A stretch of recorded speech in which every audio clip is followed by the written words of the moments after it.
এ ব্যাপারে রাসূল আকরাম সাল্লাল্লাহু আলাইহি ওয়াসাল্লাম বুখারী এবং মুসলিম শরীফের হাদিসে বলা হয়েছেন, রাসূল বলেছেন, আমান কামা লাইলাতাল কদরি ঈমানাও ওয়া ইহতিসাবান গুফিরা লাহু মা তাকদ্দামা মিন যামবি। শবে কদরের বিশেষ কোনো নামাজের নির্দিষ্ট রাকাত নেই। তবে রাসূল আকরাম সাল্লাল্লাহু আলাইহি ওয়াসাল্লাম এ রাতে কিয়ামুল লাইল অর্থাৎ তাহাজ্জুদ পড়ার জন্য উৎসাহিত করেছেন। শবে কদরের নামাজ, যদিও শবে কদরের জন্য আলাদা কোনো নির্দিষ্ট নামাজ নেই, তবে কিছু গুরুত্বপূর্ণ নামাজ পড়া যেতে পারে। যেমন তাহাজ্জুদ নামাজ। অর্থাৎ এখানে হাদিস শরীফে, মুসলিম শরীফের হাদিসে রাসূল সাল্লাল্লাহু আলাইহি ওয়াসাল্লাম বলেছেন, "ওমান কামা লাইলাতাল কদরি ঈমানাও ওয়া ইহতিসাবান গুফিরা লাহু মা তাকদ্দামা মিন যামবিহি।" অমান কমা, এই কমা শব্দের অর্থ হচ্ছে কিয়ামুল লাইল, অর্থাৎ শবে কদর রাত্রিতে নামাজের কথা বলে রাসূল সাল্লাল্লাহু আলাইহি ওয়াসাল্লাম আমাদেরকে উৎসাহিত দিয়েছেন।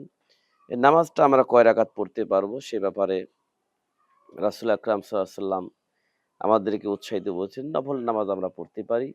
এই নামাজ ৪ রাকাত, ৮ রাকাত, ১২ রাকাত, ১৬ রাকাত, যে যত পড়তে পারে ততই ভালো। যে যত পড়বে তার তত সওয়াব হবে। কারণ রাসূল সাল্লাল্লাহু আলাইহি ওয়াসাল্লাম এই শবে কদরের অন্যতম গুরুত্ব ইবাদত বলে উল্লেখ করেছেন এবং রাসূল সাল্লাল্লাহু আলাইহি ওয়াসাল্লাম বলেছেন, যে ব্যক্তি ঈমান ও সওয়াবের আশায় ইহতিসাবের নিয়তে নামাজ আদায় করবে তার পূর্ববর্তী সমস্ত গুনাহ খাতা আল্লাহ পাক মাফ করে দিবেন।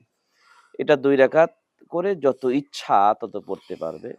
কারণ নামাজ যত পড়বে তত বান্দার বান্দার জন্য ভালো। যে যত নফল ইবাদত বন্দি করবে, যে যত সুন্নাত ইবাদত বন্দি করবে আল্লাহর কাছে সে তত প্রিয় হবে। তবে শবে কদরের রাত্রিতে রাসূল আকরাম সাল্লাল্লাহু আলাইহি ওয়াসাল্লাম একটা দোয়া বেশি পড়েছেন এবং গুরুত্ব দিয়েছেন। আল্লাহুম্মা ইন্নাকা আফওয়া তুহিব্বুল আফওয়া ফা'ফু আন্নী।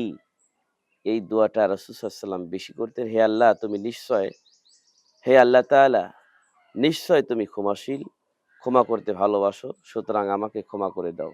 তিরমিজি এবং ইবনে মাজাহ শরীফের হাদিসে এই রাসূল আকরাম সাল্লাল্লাহু আলাইহি ওয়াসাল্লাম এই দোয়াটা পড়ছেন। এই দোয়াটা বেশি পড়া উচিত, কারণ এটি রাসূল সাল্লাল্লাহু আলাইহি ওয়াসাল্লাম কর্তৃক শেখানো হয়েছে। যে আল্লাহুম্মা ইন্নাকা আফওয়া তুহিব্বুল আফওয়া ফা'ফু আন্নী। যে রাসূল আকরাম সাল্লাল্লাহু আলাইহি ওয়াসাল্লাম শবে কদরের জন্য এই দোয়াটা আমাদেরকে শিক্ষা দিয়েছেন। যে এই দোয়ার ব্যাপারে রাসূল আকরাম সাল্লাল্লাহু আলাইহি ওয়াসাল্লাম নিজেই পড়েছেন এবং এই দোয়াটা পড়বার জন্য উম্মতি মুহাম্মাদীকে উৎসাহিত দিয়েছেন। এইজন্য শবে কদর রাত্রিতে আমরা আ ইবাদত করার পাশাপাশি এই দোয়া পড়ব এবং আরো ৩ টার প্রতি রাসূল আকরাম সাল্লাল্লাহু আলাইহি ওয়াসাল্লাম উৎসাহ দিয়েছেন। সেটা হলো নফল নামাজ, কোরআন তিলাওয়াত, বেশি ইস্তেগফার পড়তে হবে।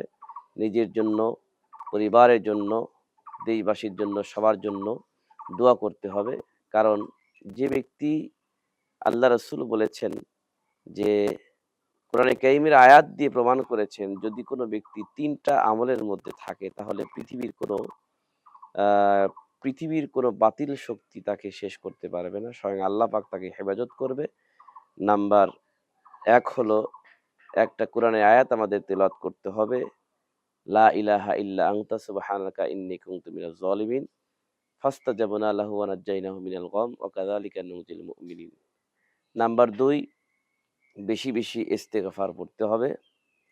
নাম্বার ৩, আমান সাল্লা আলা হাবিবির রহমান, রাসূল আকরাম সাল্লাল্লাহু আলাইহি ওয়াসাল্লামের প্রতি বেশি দরুদ শরীফ পড়তে হবে এবং প্রয়োজন যদি হয়, যদি সময় যদি পাওয়া যায়, তাহলে বাপ-মার কবরের পাশে গিয়ে একটু তাদের রুহের মাগফিরাতের জন্য দোয়া করতে হবে। এটা রাসূল আকরাম সাল্লাল্লাহু আলাইহি ওয়াসাল্লাম শিক্ষা আমাদেরকে দিয়েছেন। কারণ আদ-দুআ ও মুখুল ইবাদ।